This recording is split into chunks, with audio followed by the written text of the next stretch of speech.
नमस्कार दोस्तों, आप सबका वीके एजुकेशन राज यूट्यूब चैनल पर स्वागत है। तो आज हम देखेंगे कि डीएलएड प्रथम वर्ष और द्वितीय वर्ष की जो केस स्टडी की जो डायरी है वो किस प्रकार से बनानी है। तो चलिए देखते हैं कि किस प्रकार से डायरी बनाते हैं अपन। तो यहाँ पे छात्र अध्यापक या छात्र अध्यापक अपना नाम लिखेगा, BSTC वर्ष 70 और पर्यवेक्षक प्रभारी अध्यापक के हस्ताक्षर और उनका नाम यहाँ पे लिखेंगे कि अध्यापक कौन था, उनका नाम। और इसी क्रम में आगे बढ़ते हैं तो आगे आता है ये हमारा टाइटल, जो कि पॉइंट टू पॉइंट आपको देख के भर लेना है। उसके बाद चलते हैं डायरी की शुरुआत करते हैं। तो डायरी की शुरुआत आपको किसी प्रकार से करनी है, केस स्टडी उसके बारे में जो डिटेल लिख रखी है ये लिख लेनी है, ठीक है। इससे अब आगे चलते हैं तो ये पॉइंट टू पॉइंट लिख लेना है आपको। उसके बाद है व्यक्तित्व, है पर्सनैलिटी के बारे में। व्यक्तित्व के बारे में बताना है आपको कि उसके अर्थ और परिभाषा क्या है। विद्वानों के द्वारा व्यक्ति पर दी गई परिभाषाओं के बारे में आपको बताना है और उनके बारे में किस किस ने क्या क्या परिभाषा दी है। जैसे व्यक्तित्व गुणों का समन्वित रूप है,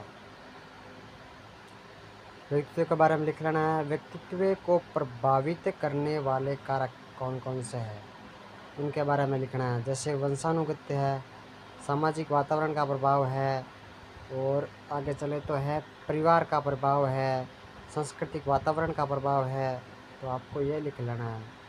आगे विद्यालय का प्रभाव है, संवेगात्मक विकास है, मानसिक योग्यता है, शारीरिक प्रभाव है। उसके बाद उसके बाद ये रखा है कि व्यक्तित्व मापन की विधियाँ क्या क्या है। व्यक्तित्व मापन की विधियाँ लिखनी है। जैसे व्यक्तित्व विधि है, व्यक्तित्व विधि है, इसके बारे में लिख दिया। उसके बाद व्यक्तित्व अध्ययन विधि में ध्यान देने योग्य बातें क्या क्या उसके बारे में लिख दिया। उसके बाद आगे चलते हैं तो दे रखा है व्यक्तित्व अध्ययन विधि के चरण क्या क्या है, तो आपको लिख लेना है चरण, व्यक्तित्व अध्ययन विधि के चरण क्या क्या है। उसके बाद इसके क्या उपचार है, क्या समस्याएं हैं, वो लिख ली।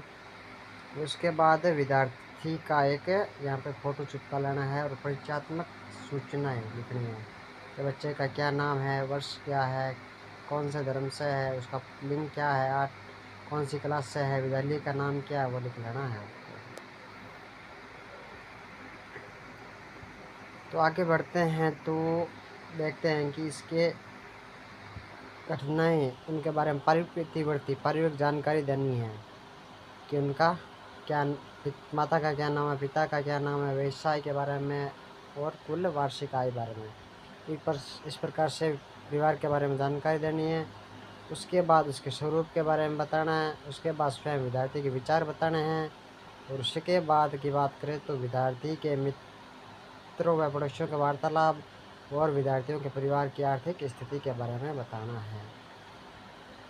उसके बाद घर का विवरण, उसके बाद बात करें तो घर का विवरण देना है आपको। और इसके बाद छात्र की शारीरिक परिस्थिति व आरोग्य और खेल संबंधी जानकारी। इसके बाद अपन आगे चलते हैं तो है स्वभाव, बच्चे का स्वभाव कैसा है, उसकी आदतें कैसी है, और उसके बारे में कुछ सुझाव देने हैं कि किस प्रकार से उसका स्वभाव है जो अच्छा किया जा सकता है या सुधार किया जा सकता है। उसके बाद स्वभाव प्रश्नावली बनानी है कि आदेश, ये नाम लिख लेना है, आदेश देने वाला किस प्रकार की प्रकृति का है, उस इस प्रकार प्रकृति का हो उस पर टिक लगा लेना है। ये सब के सब लिख लेना है आपको। उसके बाद आगे चलते हैं तो छात्र की भावी कल्पना क्या है उसके बारे में आपको लिखना है। छात्र की भावी कल्पना क्या थी आपकी, इसके बाद निष्कर्ष निकालना है। छात्र की भावी कल्पना मतलब भविष्य की क्या कल्पना कर सकते हैं आप उसके व्यवहार को जानकर।